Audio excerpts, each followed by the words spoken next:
यशस्वी और लोकप्रिय मुख्यमंत्री योगी आदित्यनाथ जी, यूपी सरकार के मंत्रीगण, कार्यक्रम में उपस्थित सांसद, विधायक और मेरे प्यारे भाई और बहनों,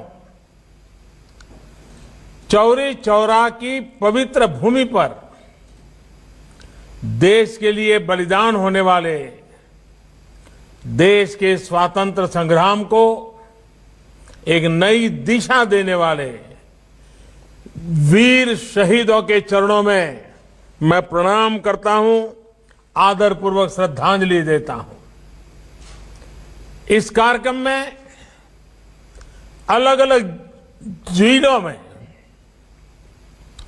शहीदों और स्वतंत्रता संग्राम सेनानियों के परिजन भी उपस्थित हैं। अनेक स्वतंत्रता सेनानियों के परिवार आज ऑनलाइन भी जुड़े हैं। आप सभी का भी मैं अभिनंदन करता हूं, आदर करता हूं। साथियों, 100 वर्ष पहले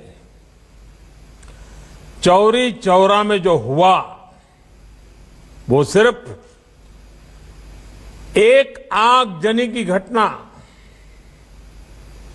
एक थाने में आग लगा देने की घटना सिर्फ नहीं थी। चौरी चौरा का संदेश बहुत बड़ा था, बहुत व्यापक था। अनेक वजहों से पहले जब भी चौरी चौरा की बात हुई, उसे एक मामूली आगजनी के संदर्भ में ही देखा गया। लेकिन आगजनी किन परिस्थितियों में हुई, क्या वजह थी, ये भी उतनी ही महत्वपूर्ण है। आग थाने में नहीं लगी थी, आग जन जन के दिलों में प्रज्वलित हो चुकी थी। चौरी चौरा के ऐतिहासिक संग्राम को आज देश के इतिहास में जो स्थान दिया जा रहा है, उससे जो जुड़ा हुआ प्रयास हो रहा है, वो प्रशंसनीय है। मैं योगी जी, उनकी पूरी टीम को इस काम के लिए बधाई देता हूं। आज चौरी चौरा की शताब्दी पर एक डाक टिकट भी जारी किया गया है। आज से शुरू हो रहे ये कार्यक्रम पूरे साल आयोजित किए जाएंगे। इस दौरान चौरी चौरा के साथ ही हर गांव, हर क्षेत्र के वीर बलिदानियों को भी याद किया जाएगा। इस साल जब देश अपनी आजादी के 75वें वर्ष में प्रवेश कर रहा है, उस समय ऐसे समारोह का होना इसे और भी प्रासंगिक बना देता है। साथियों, चौरी चौरा देश के सामान्य मानवी का स्वतः स्फूर्त संग्राम था। ये दुर्भाग्य है कि चौरी चौरा के शहीदों के जितनी चर्चा होनी थी, बहुत अधिक चर्चा नहीं हो पाई। इस संग्राम के शहीदों को, क्रांतिकारियों को इतिहास के पन्नों में भले ही प्रमुखता से जगह न दी गई हो, लेकिन आजादी के लिए उनका खून देश की माटी में जरूर मिला हुआ है, जो हमें हमेशा प्रेरणा देता रहता है। अलग अलग गांव, अलग अलग आयु, अलग अलग सामाजिक पृष्ठभूमि, लेकिन एक साथ मिलकर वो सब मां भारती की वीर संतान थे। आजादी के आंदोलन में संभवतः ऐसे कम ही वाक्य होंगे, ऐसे कम ही घटनाएं होगी जिसमें किसी एक घटना पर 19 स्वतंत्रता सेनानियों को फांसी के फंदे पे लटका दिया गया हो। अंग्रेजी हुकूमत तो सैकड़ों स्वतंत्रता सेनानियों को फांसी देने पर तुली हुई थी और महामना मालवीय जी के प्रयासों की वजह से करीब करीब 150 लोगों को फांसी से बचा लिया गया था। इसलिए आज का दिन विशेष रूप से बाबा राघवदास और महामना मदन मोहन मालवीय जी को भी प्रणाम करने का है, उनका स्मरण करने का है। साथियों, मुझे खुशी है कि इस पूरे अभियान से हमारे छात्र छात्राओं युवाओं को प्रतियोगिता के माध्यम से भी जोड़ा जा रहा है। हमारे युवा जो अध्ययन करेंगे उससे उन्हें इतिहास के कई अनकहे पहलू पता चलेंगे। भारत सरकार के शिक्षा मंत्रालय ने भी आजादी के 75 साल पूरे होने पर युवा लेखकों को स्वतंत्रता सेनानियों पर किताब लिखने के लिए, घटनाओं पर किताब लिखने के लिए, शोध पत्र लिखने के लिए आमंत्रित किया है। चौरी चौरा संग्राम के कितने ही ऐसे वीर सेनानी हैं जिनके जीवन को आप देश के सामने ला सकते हैं। चौरी चौरा शताब्दी के इन कार्यक्रमों को लोकल कला, संस्कृति और आत्मनिर्भरता से जोड़ने का प्रयास किया गया है। ये प्रयास भी हमारे स्वतंत्रता सेनानियों के प्रति हमारी श्रद्धांजलि होगी।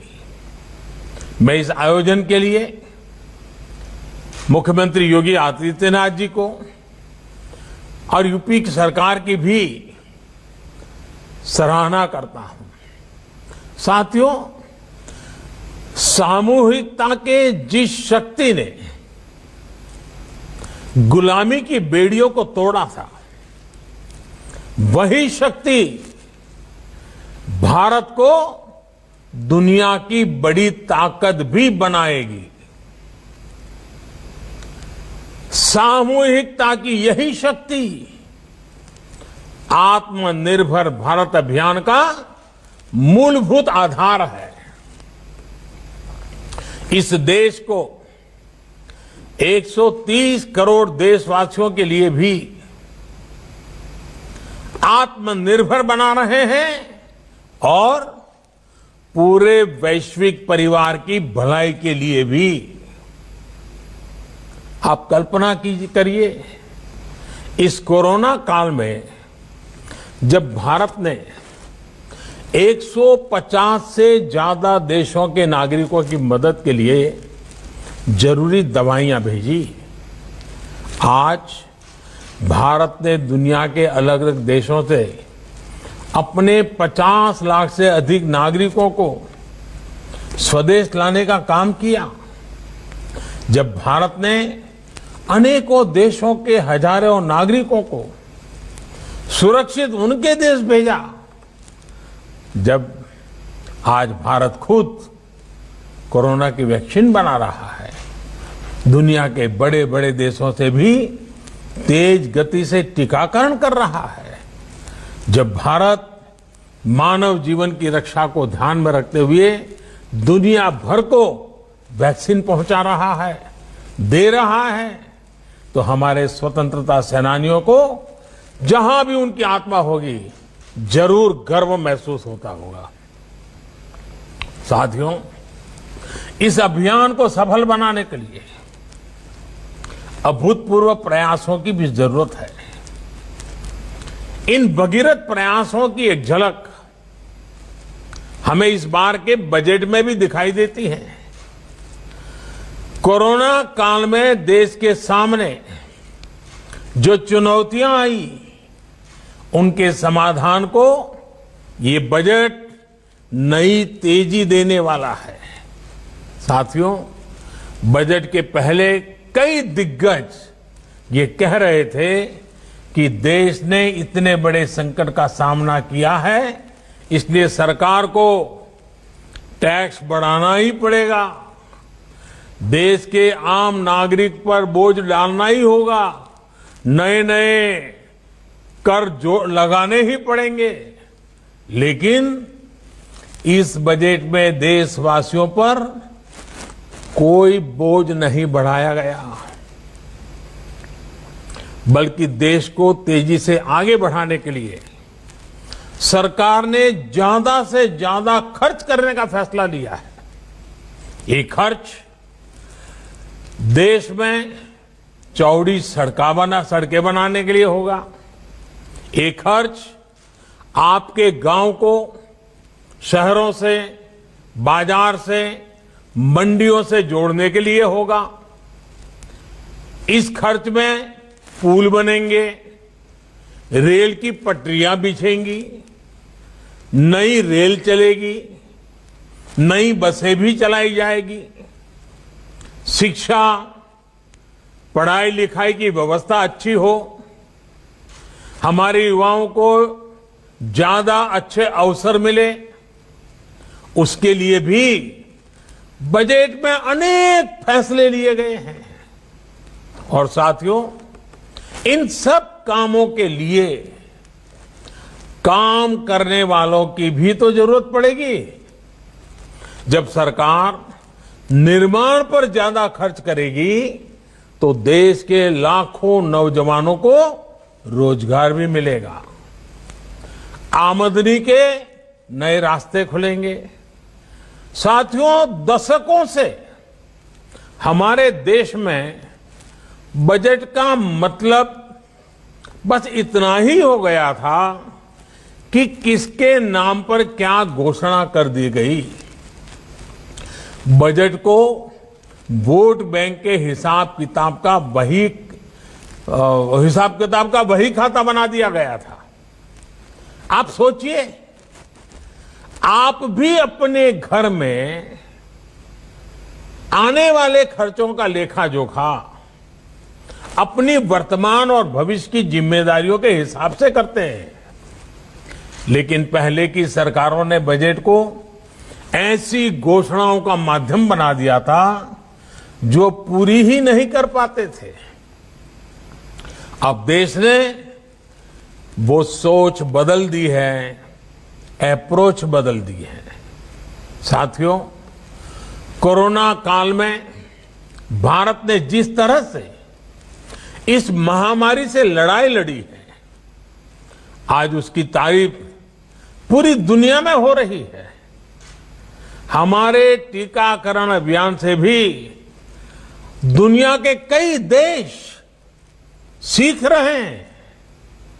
अब देश का प्रयास है कि हर गांव कस्बे में भी इलाज की ऐसी व्यवस्था हो कि हर छोटी मोटी बीमारी के लिए शहर की तरफ भागना न पड़े। इतना ही नहीं, शहरों में भी अस्पतालों में इलाज कराने में तकलीफ न हो, इसके लिए भी बड़े फैसले लिए गए हैं। अभी तक आपको अगर कोई बड़ा टेस्ट या चेकअप कराना होता है तो आपको अपने गांव से निकल करके गोरखपुर जाना पड़ता है, या फिर कई बार आप लखनऊ या बनारस तक चले जाते हैं। आपको इन दिक्कतों से बचाने के लिए अब सभी जिलों में आधुनिक टेस्टिंग लैब बनाई जाएगी, जिले में ही चेकअप की व्यवस्था होगी। और इसलिए देश ने बजट में स्वास्थ्य के क्षेत्र में भी पहले से काफी ज्यादा खर्च की व्यवस्था की है। साथियों, हमारे देश की प्रगति का सबसे बड़ा आधार हमारा किसान भी रहा है। चौरी चौरा के संग्राम में तो किसानों की बहुत बड़ी भूमिका थी। किसान आगे बढ़ेंगे, आत्मनिर्भर बने, इसके लिए पिछले 6 सालों में किसानों के लिए लगातार प्रयास किए गए हैं। इसका परिणाम देश ने कोरोना काल में देखा भी है। महामारी की चुनौतियों के बीच भी हमारा कृषि क्षेत्र मजबूती से आगे बढ़ा और किसानों ने रिकॉर्ड उत्पादन करके दिखाया। हमारा किसान अगर और सशक्त होगा तो कृषि क्षेत्र में ये प्रगति और तेज होगी। इसके लिए इस बजट में कई कदम उठाए गए हैं। मंडियों किसानों के फायदों का बाजार बने, इसके लिए 1000 और मंडियों को इनाम से जोड़ा जाएगा। यानी मंडी में जब किसान अपनी फसल बेचने जाएगा तो उसे और आसानी हो जाएगी। वो अपनी फसल कहीं भी बेच सकेगा। इसके साथ ही ग्रामीण क्षेत्र के लिए इंफ्रास्ट्रक्चर फंड को बढ़ाकर 40,000 करोड़ रुपए कर दिया गया है। इसका भी सीधा लाभ किसान को होगा। ये सब फैसले हमारे किसान को आत्मनिर्भर बनाएंगे, कृषि को लाभ का व्यापार बनाएंगे। यहां यूपी में जो केंद्र सरकार ने जो प्रधानमंत्री स्वामित्व योजना की शुरुआत की है, वो भी देश के गांवों के विकास में अहम भूमिका निभाने वाली है। इस योजना के तहत गांव की जमीनों, गांव के घरों का कागज गांव के लोगों को दिया जा रहा है। जब अपनी जमीन के सही कागज होंगे, अपने घर के सही कागज होंगे, तो उनका मूल्य तो बढ़ेगा ही, बैंकों से बहुत आसानी से कर्ज भी मिल जाएगा। गांव के लोगों के घर और जमीन पर कोई अपनी बुरी दृष्टि भी नहीं डाल पाएगा। इसका बहुत बड़ा लाभ देश के छोटे किसानों को, गांव के गरीब परिवारों को होगा। साथियों, आज ये प्रयास किस तरह देश की तस्वीर बदल रहे हैं, गोरखपुर खुद में इसका बहुत बड़ा उदाहरण है। क्रांतिकारियों की ये धरती कितने ही बलिदानों का गवाह ये क्षेत्र, लेकिन पहले यहां क्या तस्वीर होती थी? यहां कारखाने बंद हो रहे थे, सड़कें खस्ता हाल थी, अस्पताल खुद में बीमार हो गए थे। लेकिन अब गोरखपुर खाद कारखाना फिर से शुरू हो रहा है। इसमें किसानों को भी लाभ होगा और युवाओं को रोजगार भी मिलेगा। आज गोरखपुर में एम्स बन रहा है।